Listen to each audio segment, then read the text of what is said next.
जय हिंद साथियों। तो आप लोगों को विशेष नमन कि आप लोगों ने एसएससी जीडी जैसे सेक्टर को चुना है, क्योंकि अगर आप लोग देश की सेवा करेंगे तो बाकी देशवासी अपने आप को सुरक्षित महसूस कर पाएंगे। तो वाकई यह सेक्टर काफ़ी चैलेंजिंग होता है और आप लोगों की जज्बात को सलाम कि आप लोगों ने इस सेक्टर में जाने के बारे में सोचा है, ठाना है।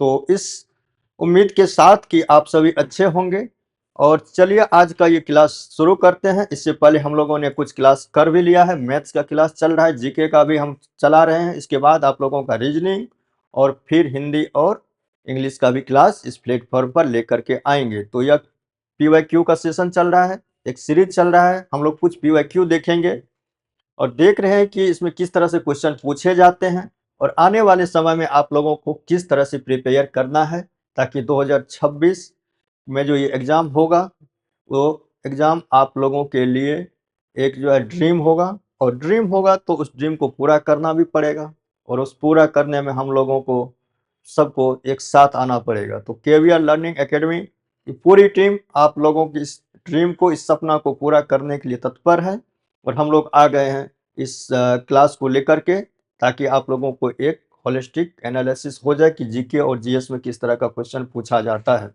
तो आप लोगों ने अगर इससे पहले का 2 वीडियो नहीं देखा है तो वहाँ पर आप लोग देख सकते हैं। हम लोगों ने 2025 में जो कुछ एग्जाम्स हुए थे, आप लोगों का ऑनलाइन एग्जाम हुआ था, तो उसका कुछ क्वेश्चन को देखा था कि जीके में किस तरह से क्वेश्चन पूछा जाता है।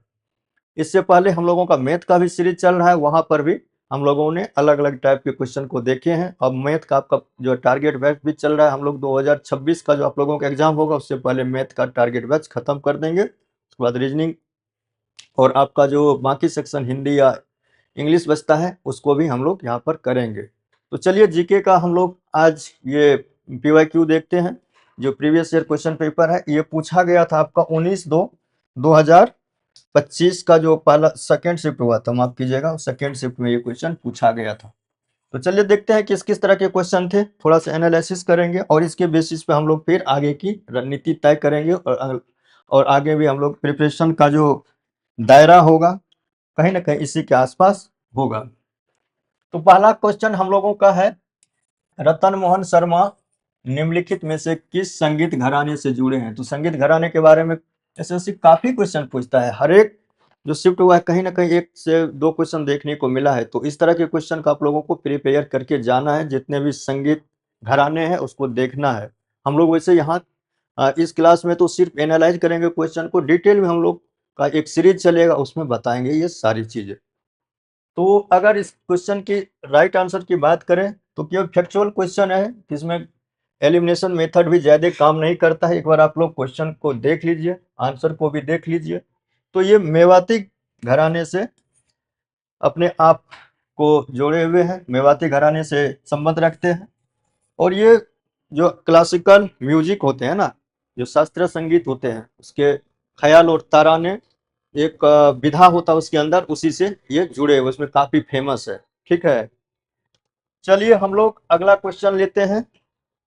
हम लोगों का अगला क्वेश्चन है कि 1932 का पूना पैक्ट किन दो नेताओं के बीच वह समझौता था। तो ये मॉडर्न हिस्ट्री, आधुनिक इतिहास का क्वेश्चन है। आप लोगों ने मॉडर्न इतिहास, मॉडर्न हिस्ट्री को पढ़ा होगा, आधुनिक इतिहास को पढ़ा होगा, तो आप लोगों को पता होगा कि सांप्रदायिक पंचायत की घोषणा किया गया था ब्रिटिश प्रधानमंत्री क्लेमेंट एटली के द्वारा।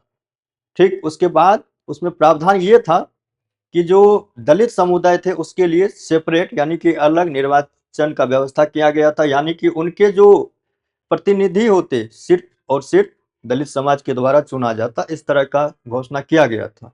इसी से क्षुब्ध होकर के गांधी जी ने आमरण अनशन शुरू किया और कुछ दिन का आमरण अनशन के बाद फिर बी.आर. अम्बेडकर जी के द्वारा ये प्रपोजल दिया गया कि हम लोग इस पर समझौता करते हैं, इस पर बातचीत करते हैं। फिर ये समझौता हुआ, और ये समझौता कब हुआ, तो ये समझौता 24 सितंबर 1932 को येदवरा जेल में 24 सितंबर 1932 को हुआ। अब इस समझौते के तहत ये किया गया कि उस समय में दलित समुदायों के लिए 71 सीट केंद्रीय विधान परिषद में आरक्षित था 71, तो इसको बढ़ा करके 148 किया गया। ठीक है, और ये सेपरेट सेपरेट इनके लिए जो इलेक्टोरल ना दे करके जो सामान्य वर्ग का जो ये सीट था उसी में ये जो है आरक्षण दिया गया। ठीक है, कि उसमें सब वोट करेंगे, लेकिन इतना सीट उसके लिए रिजर्व था, आरक्षित किया गया। ठीक, 148, पहले 71 सीट था ये। ठीक है, तो ये जो हुआ था किसके किसके बीच हुआ था, तो ये गांधी जी और बी आर अम्बेडकर जी के बीच हुआ था। कहाँ पर हुआ था, येडवेरा जेल पुणे में हुआ था। इस चीज को आप लोग याद रखिएगा। कब हुआ था, 24 सितंबर 1932 को हुआ था। उसके बाद क्या हुआ ये भी आप लोग याद रखिएगा। तो इस तरह के क्वेश्चन पूछे जाएंगे और आप लोगों को इस तरह से पॉइंट बाय पॉइंट चीजों को याद रखना ताकि आसानी हो, एग्जाम में जब भी पूछे तो रिकॉल कर लीजिएगा। हम लोग वैसे भी सीरीज चलाएंगे हर एक सब्जेक्ट का, तो प्रयास करेंगे कि जो भी महत्वपूर्ण पॉइंट है, जो भी महत्वपूर्ण आप लोगों का ये सिलेबस में दिया गया जो चीजें हैं उसको कवर करेंगे।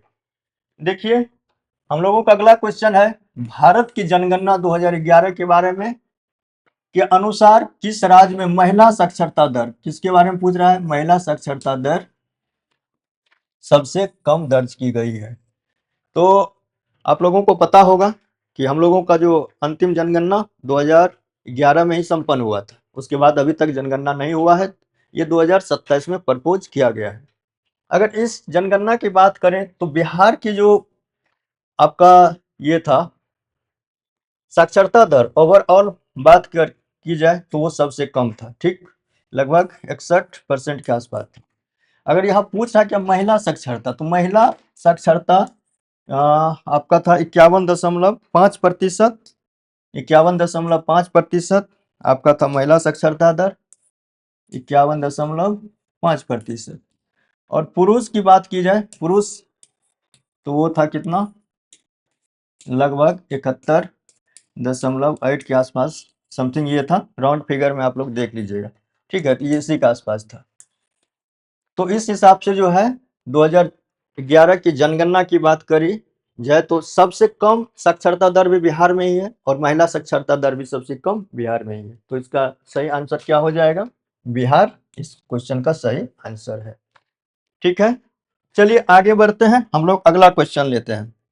देखिए, हम लोगों का जो अगला प्रश्न है कि 8 जुलाई 2024 को प्रधानमंत्री नरेंद्र मोदी ने निम्नलिखित में किस देश की उच्च स्तरीय दौरे की शुरुआत की। ठीक है, तो ये करंट अफेयर्स का क्वेश्चन है। अब ये क्वेश्चन रेलिवेंट नहीं है, लेकिन इस क्वेश्चन से हम लोगों को क्या सीखना है, हम लोगों को सीखना है कि अगर जो हाई प्रोफाइल हमारे जो देश के नेता है, जैसे राष्ट्रपति का हो गया, प्रधानमंत्री का हो गया, उपराष्ट्रपति को हो गया, तो इस दौरे से भी क्वेश्चन पूछे जाते हैं। तो इसलिए हम लोगों को उस पर भी नजर बना के रखना है। और आप लोग रखते होंगे करंट अफेयर्स में, आप लोग तो देखते होंगे कि इस तरह की चीजें, तो अब इस तरह के भी क्वेश्चन पूछे जाते हैं। इसलिए क्वेश्चन को इस तरह के बीच इवेंट को याद करके रखिएगा, करंट अफेयर्स में आप लोगों को पूछेगा। तो अगर इस क्वेश्चन के हम लोग राइट आंसर देखें तो ये था रूस का यात्रा प्रधानमंत्री ने किया था। ठीक है, 8 जुलाई 2024 को। और ये भारत और रूस के बीच जो वार्षिक बैठक होती है उसी के संदर्भ में ये यात्रा की गई थी। ठीक, और इसके बाद यहाँ पर प्रधानमंत्री को सम्मानित भी किया गया, जो रूस का जो सर्वोच्च सम्मान है वो भी प्रदान किया गया था। इस यात्रा के बाद रशिया के बाद प्रधानमंत्री का ऑस्ट्रिया का भी दौरा हुआ था, ऑस्ट्रेलिया ने ऑस्ट्रिया का दौरा भी हुआ था। ठीक है, तो इस क्वेश्चन का सही आंसर हो जाएगा रूस। ठीक, चलिए हम लोग अगला क्वेश्चन देखते हैं। हम लोगों का जो अगला क्वेश्चन है कि क्रिकेट में लगातार डाली गई डैश वैध गेंदों का एक ओवर होता है, जिन्हें गेंदबाज द्वारा पिच के एक छोर से दूसरे छोर पर खिलाड़ी यानी कि बल्लेबाज के लिए फेंका जाता है। तो जो भारत जैसे क्रिकेट प्रेमी देश में तो लगभग क्रिकेट को हर कोई जानते हैं, और जो नहीं जानते हैं खास करके उनके लिए मैं बता दूं, क्योंकि ये क्वेश्चन काफी आसान था। तो आप लोगों को पता होगा कि 6 अगर वैध गेंद डाला जाता है तो वह एक ओवर हो जाता है। ठीक है, जिनको ये चीज पता नहीं है उनके लिए है। बाकी मुझे तो ऐसा नहीं लगता है कि कोई भी जो आप इस वीडियो को देख रहे होंगे या जो ये एग्जाम को देने वाले होंगे उनको ये चीज पता नहीं हो। फिर भी मान लें कि कोई ऐसा होगा कि जो नहीं क्रिकेट में इंटरेस्ट रखते हैं तो उनके लिए हो सकता है ऐसा, ठीक, ऐसा भी पॉसिबल है, इसीलिए तो क्वेश्चन ये पूछा है। चलिए हम लोगों का अगला क्वेश्चन ये रहा कि संगीत नाटक अकादमी साहित्य कला परिषद सम्मान प्राप्त करता तथा भारत सरकार द्वारा पद्मश्री से सम्मानित भारतीय शिवाजी के बारे में क्वेश्चन है कि भारतीय शिवाजी निम्नलिखित में से किस नृत्य शैली से संबंधित थी, ठीक है। तो ये क्वेश्चन भी काफी महत्वपूर्ण है। अभी हम लोगों ने इससे पहले भी देखा कि इस तरह के क्वेश्चन पूछे जाते हैं, एसएससी जीडी में काफी क्वेश्चन इस तरह के पूछे गए हैं, तो हम लोगों को अब ध्यान से सब चीज पढ़ना पड़ेगा। तो ये अगर इस क्वेश्चन की बात करें, फैक्चुअल क्वेश्चन है, तो यहाँ पर कोई एलिमिनेशन मेथड नहीं लगेगा, तो इसका सही आंसर सीधा हम लोग चले जाते हैं मोहिनी अट्टम। ये मोहिनी अट्टम से संबंधित है और इनको इस फील्ड में महारत हासिल है। इसके वजह से जो है संगीत नाटक अकादमी साहित्य कला परिषद से इन्हें सम्मानित किया गया, उसके साथ साथ भारत सरकार इनसे पद्म पुरस्कार भी प्रदान किया। तो ये संबंधित है किससे? मोहिनी अट्टम से संबंधित है। और मोहिनी अट्टम कहाँ की ये जो शास्त्रीय नृत्य है, तो हम लोगों को पता है ये केरल की शास्त्रीय नृत्य है। तो हम लोगों ने इससे पहले वाली क्लास में भी बहुत सारे इसके बारे में पढ़ा था, ठीक है। तो इस तरह की चीजें आप लोगों को याद रखना है। चलिए हम लोग अगला क्वेश्चन लेते हैं। हम लोगों का अगला क्वेश्चन है, निम्नलिखित में से क्या 12वीं पंचवर्षीय योजना के उप शीर्षक सब टाइटल है, या इसको थीम भी बोल सकते हैं, क्या थीम था, ठीक है। किसका? 12वीं पंचवर्षीय योजना। तो 12वीं पंचवर्षीय योजना की अगर बात की जाए तो ये आप लोगों का 2012 से लेकर के 2017 के बीच लागू हुआ था।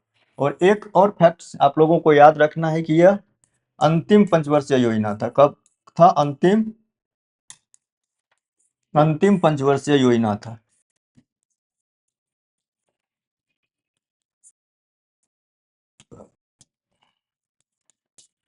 अंतिम पंचवर्षीय योजना था। अब इसमें पूछ रहे इसका थीम क्या था। तो आप लोगों को पता होगा कि ये जो पंचवर्षीय योजना अंतिम 2017 में इसकी समाप्ति हो गई। उसके बाद फिर उससे पहले हालांकि 2015 में ही नीति आयोग का गठन किया गया था। तो नीति आयोग के गठन के बाद भारत में जो है दूसरा स्कीम इसके जगह पे लाया गया। एक 3 वर्षीय योजना था, एक 7 वर्षीय और एक 15 वर्षीय, ठीक है। लेकिन इसका हम लोगों को थीम देखना है। तो इसका थीम था तीव्र, अधिक समावेशी और धारणीय विकास। पहली बार ये ऐसा योजना था जिसमें कि सस्टेनेबल डेवलपमेंट, धारणीय विकास की बात की गई थी। यानी कि विकास तीव्रता से हो, समावेशी हो, सबको जो है लेके चलना, इंक्लूसिव हो, साथ ही धारणीयता हो, यानी कि सस्टेनेबल हो। तो ये इस जो है पंचवर्षीय योजना की उपशीर्षक थी। तो इस तरह के क्वेश्चन पूछे जाते हैं, तो याद रखिएगा। इकोनॉमी से काफी क्वेश्चन वैसे एसएससी जीडी में पूछा गया है, तो इस इकोनॉमी को अच्छा से करके जाइएगा आप लोग। यहाँ से क्वेश्चन आता है और कंसेप्चुअल क्वेश्चन भी काफी रहा है। आप लोगों का अपना अगला क्वेश्चन है, निम्नलिखित में से कौन सा उपभोक्ता वस्तु है? उपभोक्ता वस्तु का उदाहरण है। तो सबसे पहले ये समझिए, इकोनॉमी का क्वेश्चन है कि उपभोक्ता वस्तु क्या होता है। तो उपभोक्ता वस्तु जो डायरेक्ट उपभोक्ता के द्वारा उपभोग किया जाता है, अपने पर्सनल यूज के लिए या पर्सनल उपयोग में लाया जाता है। और जो बाकी जो वस्तुएं होती है, जो उसको जो है आप लोग कह सकते हैं जिसको कि उसका यूज किया जाता है क्या? प्रोडक्शन के लिए। और उसका यूज किस लिए किया जाता है? तो उसका यूज किया जाता है दूसरे जो है जैसे आपको कोई सामान बनाना है और उसके लिए मशीनरी का यूज करते हैं, तो वो उपभोक्ता गुड्स नहीं है, ठीक है। तो उपभोक्ता गुड्स का मतलब हुआ या उपभोक्ता वस्तु की डायरेक्ट उपभोक्ता के द्वारा जिसका यूज किया जाता है।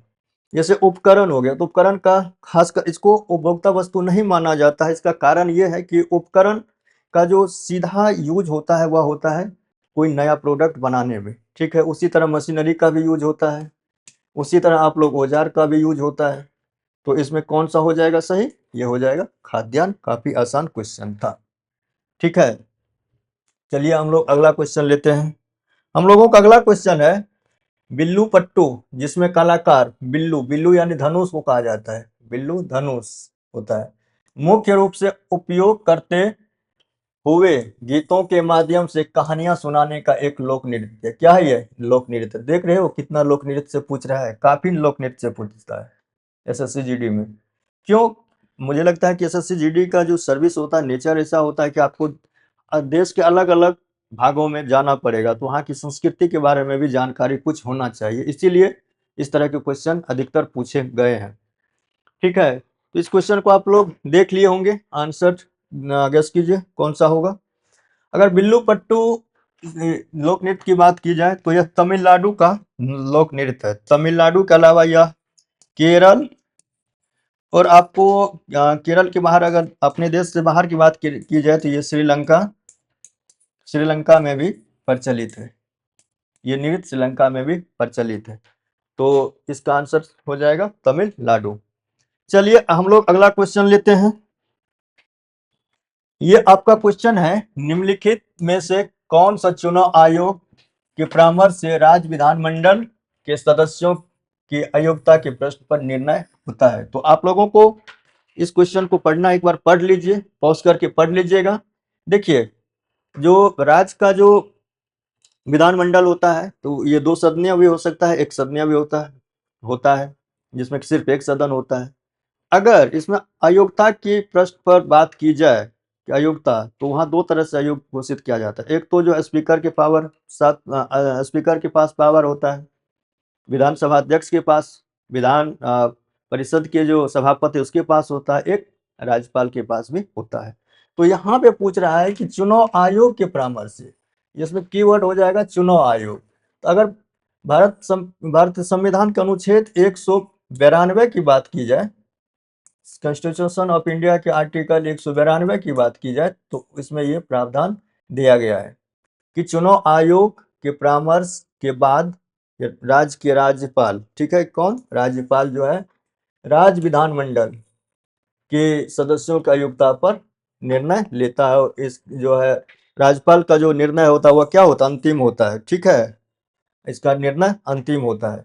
तो ये 191 वन के तहत जो है ये फैसला लेता है। हालांकि 192 में ये कहा गया है कि ये फैसला ये लेगा, ठीक है, कौन? तो राज्यपाल लेगा। ठीक, तो इस क्वेश्चन का जो सही आंसर क्या हो जाएगा? वह हो जाएगा आपका राज्यपाल।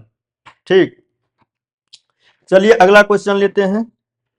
हम लोगों का अगला क्वेश्चन है, अरुणाचल प्रदेश में कौन सा टला मोनपा द्वारा द्वारा द्वारा होता है, ऐसे लिखिए द्वारा, इसको ऐसे लिख लीजिए द्वारा मनाया जाता है। ठीक है, टाइपिस्ट गलती कर देता है। तो ये भी एक तरह का क्या है? उत्सव है, देख रहे हैं। तो कला से संबंधित कितना क्वेश्चन पूछा जाता है, संस्कृति से संबंधित कितना क्वेश्चन पूछा जाता है। तो अगर अरुणाचल प्रदेश का ये टला मोनपा के द्वारा, टला मोनपा क्या है? वहाँ का जो है क्या है, ये आदिवासी समुदाय है, इनके द्वारा यह उत्सव मनाया जाता है। तो ये जो होता है ये लोसार उत्सव होता है, इसको नव वर्ष का भी उत्सव कहते हैं। जैसे हम लोग अब नया साल मनाएंगे, अगर जो वीडियो अभी देख रहे हैं तो उनके लिए, अगर जो नया साल के बाद देखेंगे या जनवरी में देखेंगे, उसके बाद देखेंगे, तो उनको लगेगा कि अभी तो नया साल बीत चुका है। लेकिन हम लोग अभी ये जो वीडियो रिकॉर्ड कर रहे हैं ये नया साल से पहले कर रहे हैं। तो उसके, अगर उसके हिसाब से देखिए तो ये लोसार होता है, ये नव वर्ष उत्सव होता है। तिब्बती नव वर्ष इसको बोलते हैं, तिब्बती नव वर्ष। तो ये काफी फेमस है, ठीक है। कहाँ पर? अरुणाचल प्रदेश में। अरुणाचल प्रदेश के टला मोनपा समुदाय के द्वारा यह मनाया जाता है, लोसार उत्सव। ठीक, चलिए अगला क्वेश्चन लेते हैं। हम लोगों का अगला क्वेश्चन है कि जोहान वोल्फगैंग डोबेराइनर ने पाया कि तरल ब्रोमीन के गुण गैस और ठोस आयोडीन के गुणों के बीच में आते हैं। ठीक है, तो इसके बारे में आप लोगों को बताना है कि जोहान ने पाया कि तरल ब्रोमीन के गुण गैस और ठोस आयोडीन के गुण के बीच में आता है, मतलब इसमें से किसका ऐसा आता है। तो अगर हम लोग ऑप्शन की बात की करें तो क्लोरीन एक ऐसा जो है एलिमेंट है, तत्व है, जिसका गुण ये जो है आपका ब्रोमीन, ब्रोमीन क्या होता है, और ये आयोडीन, ब्रोमीन जो होता है ये क्या होता है, आयोडीन ठोस होता है। आपको ब्रोमीन क्या होता है, ब्रोमीन जो है आपका द्रव होता है, ये द्रव होता है। और ये आपका जो आयोडीन होता है ये क्या होता है, ठोस होता है। क्या होता है, ठोस होता है। ये क्लोरीन क्या होता है, क्लोरीन क्या है, गैस है। ठीक है, तो इसके बीच में ये आता है, तो इसको त्रियक भी बोला जाता है कि इसका गुण जो है, ये इसका जो आपका गुण जो है कहीं ना कहीं दोनों के बीच में मिलता है। ठीक है, तो यही क्वेश्चन इसमें पूछा था, तो इसका सही आंसर हो जाएगा क्लोरीन। ठीक, चलिए हम लोग अगला क्वेश्चन लेते हैं। अगला क्वेश्चन है, नेपाल में किस धर्म की जनसंख्या सबसे अधिक है, नेपाल में किस धर्म की जनसंख्या सबसे अधिक है। तो इस क्वेश्चन को वैसे गैस आप लोग कर सकते हैं, और आप लोगों को पता होगा कि जब तक नेपाल में संविधान लागू नहीं हुआ था तब तक नेपाल जो क्या था, एक हिंदू राष्ट्र था। उसके बाद वहां पर भी अब जो है सेक्युलर जो है नेशन वहां पर भी ये गठित किया गया है जब से संविधान लागू हुआ है। तो इसके इसीलिए आप लोग इस क्वेश्चन को गैस कर सकते हैं कि हिंदू धर्म की अगर बात की जाए तो वहां पर सबसे ज्यादा जो पॉपुलेशन है, जो जनसंख्या, वह हिंदू धर्म को मानता है। इस्लाम मानने वाले भी हैं, उससे सेकंड नंबर पे इस्लाम मानने वाले होते हैं। बुद्ध और ईसाई धर्म को मानने वाले भी है। तो इसलिए अगर पूछ रहा है कि धर्म जनसंख्या सबसे अधिक की बात की जाए तो सबसे अधिक कहाँ कौन सी है, तो वो हिंदू धर्म है। नेपाल में जो हिंदू धर्म को मानने वाले जनसंख्या है। चलिए हम लोग अगला क्वेश्चन लेते हैं।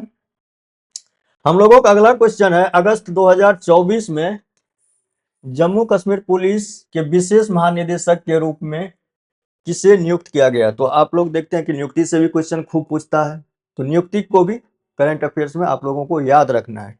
तो आप लोग इस आंसर को गेस कीजिए, हालांकि अब ये आउटडेटेड हो चुका है, तो लेकिन हम लोग को बस एनालाइज करना किस तरह से क्वेश्चन पूछे जाते हैं। ठीक, तो जब आप लोग करंट अफेयर्स पढ़िएगा ना, तो ये सब चीज भी पढ़ के रखिएगा कि नियुक्ति भी किस तरह से पूछता है। तो उस समय के हिसाब से ये नलिन प्रभात हो जाएगा, और आगे अगर इस तरह की नियुक्ति होगा तो उसको देख लीजिएगा। तो इस क्वेश्चन का सही आंसर हो जाएगा नलिन प्रभात। हम लोगों का अगला क्वेश्चन है, ये क्वेश्चन अच्छा है, क्वेश्चन है 42वीं संविधान संशोधन अधिनियम, 42वीं संविधान संशोधन अधिनियम, संविधान संशोधन अधिनियम 1976 के द्वारा भारतीय संविधान के कितने मौलिक कर्तव्य शामिल किए गए, भारतीय संविधान में कितने मौलिक कर्तव्य शामिल किया गया। तो इसके बारे में मैं थोड़ा सा आप लोगों को बता दूं कि भारतीय संविधान में जो ये मौलिक कर्तव्य है, यह जो है लिया गया था रशिया का जो पूर्ववर्ती था यूएसएसआर, वहाँ के जो संविधान थे उस संविधान से ये लिया गया था, बोरो किया गया था। और सरदार स्वर्ण सिंह समिति गठित किया गया था, उसके द्वारा ये सिफारिश की गई थी कि भारतीय संविधान में भी मौलिक कर्तव्य होना चाहिए। तो उनके रिकमेंडेशन पर भारतीय संविधान में 10 मौलिक अधिकार जोड़े गए थे। कितने जोड़े गए थे, तो वो जोड़े गए थे 10 मौलिक कर्तव्य, माफ कीजिएगा, मौलिक कर्तव्य, मौलिक कर्तव्य।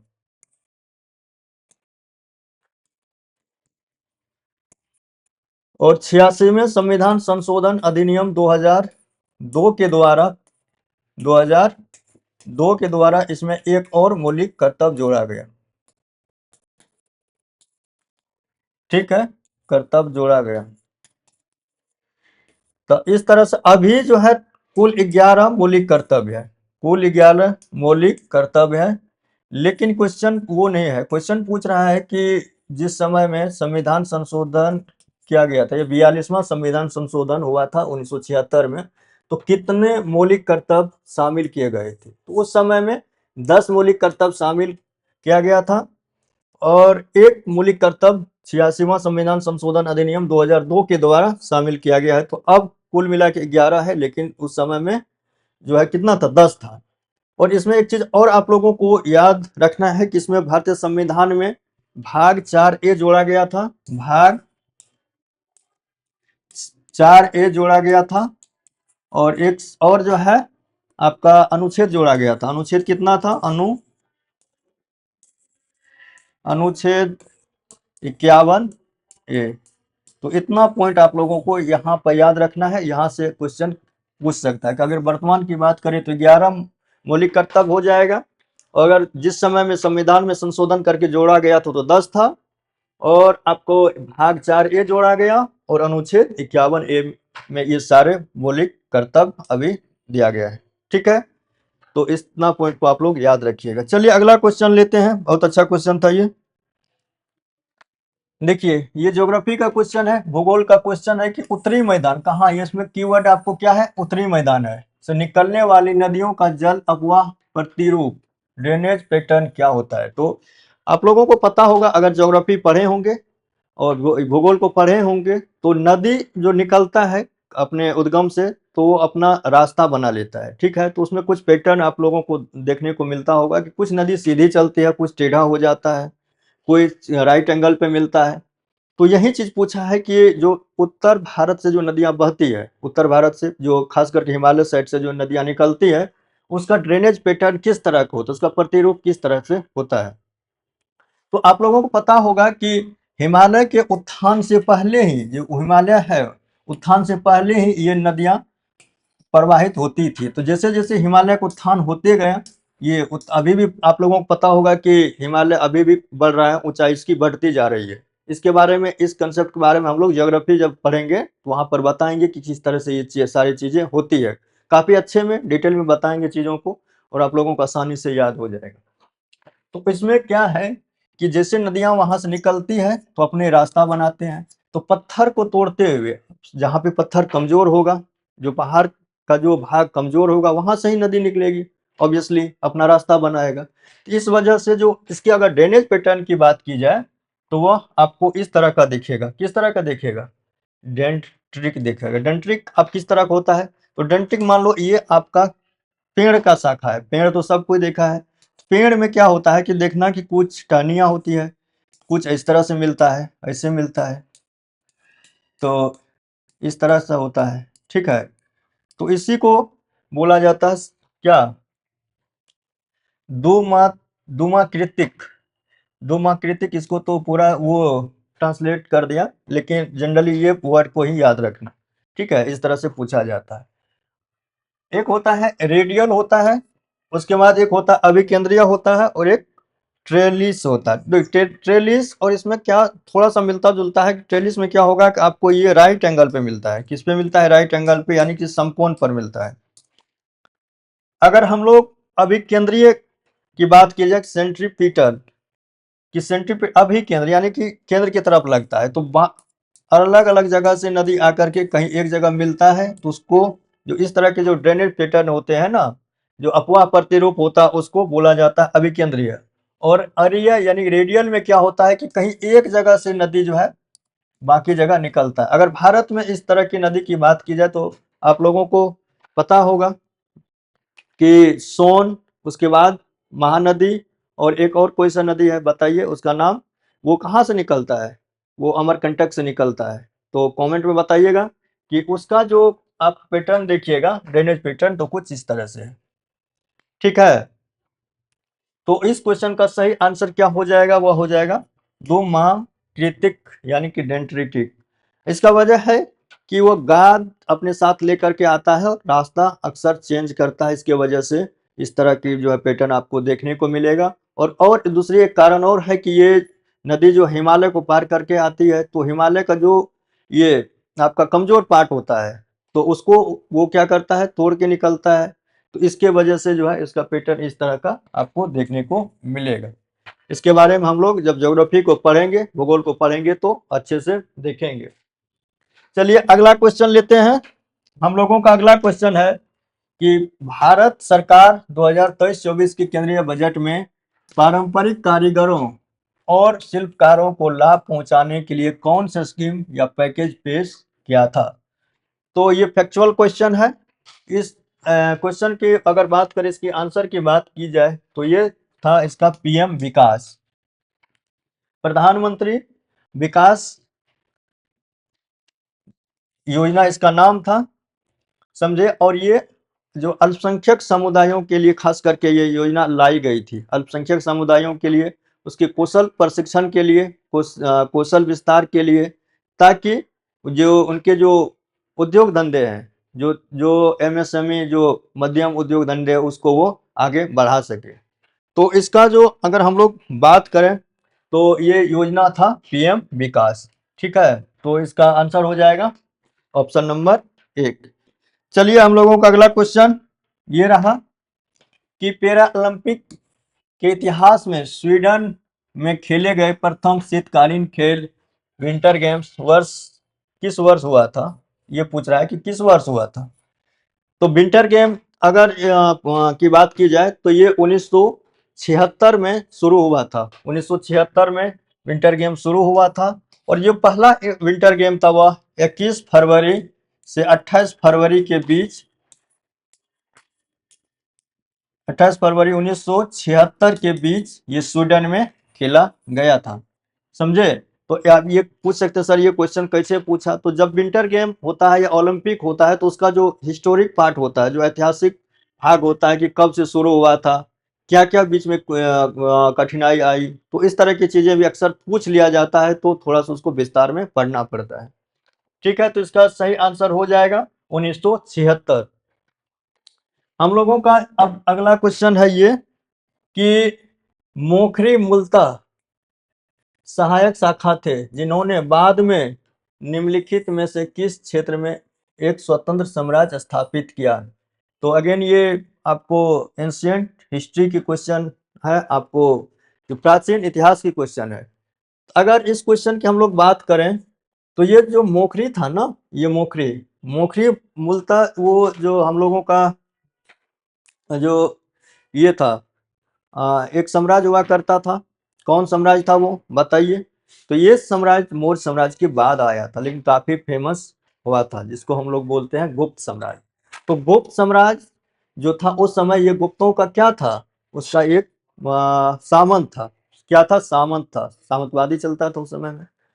तो जब गुप्त साम्राज्य का पतन होने लगा, बिखरने लगा, तो ये मोखरी जो है अपने आप को मजबूत करने लगा। और जब एक तरह से समझिए कि ये आपका गुप्त साम्राज्य खत्म हो गया, तब जाकर के जो हरिवर्मा थे, हरिवर्मा ये हरिवर्मा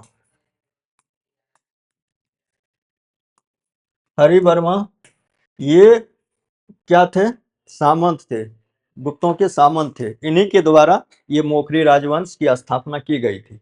और ये कहाँ किया गया था, ये पश्चिमी गंगा के मैदान में किया गया था, पश्चिमी गंगा के मैदान में किया गया था। किनके द्वारा, हरिवर्मा के द्वारा किया गया था।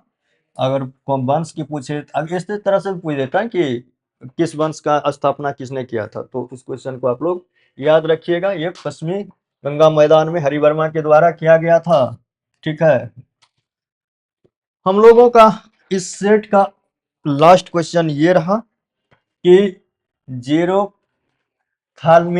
आप लोगों को पता होगा, विटामिन ए की कमी से संबंधित किस संवेदी अंग के संकेतक और लक्षण को संदर्भित करता है। काफी आसान क्वेश्चन है ये, आपका जनरल साइंस का बायो का क्वेश्चन, काफी आसान क्वेश्चन। और इस तरह क्वेश्चन तो अक्सर सब रट के रखते हैं, तो काफी आसान क्वेश्चन है। बताइए इसका सही आंसर क्या हो जाएगा। तो विटामिन ए की कमी से क्या होता है, विटामिन ए की कमी से आपको रेटिनॉल भी विटामिन ए को बोलते हैं, इसके कमी से आपको कौन सा रोग होता है। ये क्यों आप अंतिम अंतिम में भागने लगा है, चलो ऊपर हो जाओ, चलो। हाँ, तो आप लोगों को इसका सही आंसर पता है, ये होता है आंख का रोग। ठीक है, किसका रोग होता है, आंख का रोग होता है। लेकिन ये अब ऑप्शन बनाने वाले को तो सम्मानित करना चाहिए विशेष रूप से कि एक के बाद 3 दे दिया, फिर 2 दिया, फिर 4 दिया। कोई बात नहीं, यही है, आंख का रोग है। किसका है, ये आपका आंख का रोग है, विटामिन ए की कमी से ये होता है। तो ये था इस शिफ्ट का 20 क्वेश्चन जीके जीएस का। और आप लोगों को एक अनुभव हो गया होगा कि किस तरह से क्वेश्चन पूछे जाते हैं और किस तरह से आप लोगों की प्रिपरेशन होनी चाहिए। वैसे तो हम लोग इस चैनल पर जीके और जीएस का भी कुछ टॉपिक आप लोगों को पढ़ाएंगे, टॉपिक वाइज पढ़ाएंगे, और उम्मीद करेंगे कि उससे क्वेश्चन भी आएगा, क्योंकि हम लोग इसी पैटर्न को फॉलो करेंगे। तो चलिए फिर मिलते हैं आप लोगों से अगले वीडियो में। तब तक मन लगा के पढ़िए और मिलते हैं फिर इसी एनर्जी उत्साह के साथ। तो आप सबों का फिर एक बार नमन। अगर चैनल पर नए हैं तो चैनल को सब्सक्राइब करते जाइएगा और वीडियो पसंद आया हो तो लाइक भी कर दीजिएगा। तो चलिए मिलते हैं फिर अगले वीडियो में। तब तक के लिए आप सबों का बहुत बहुत धन्यवाद।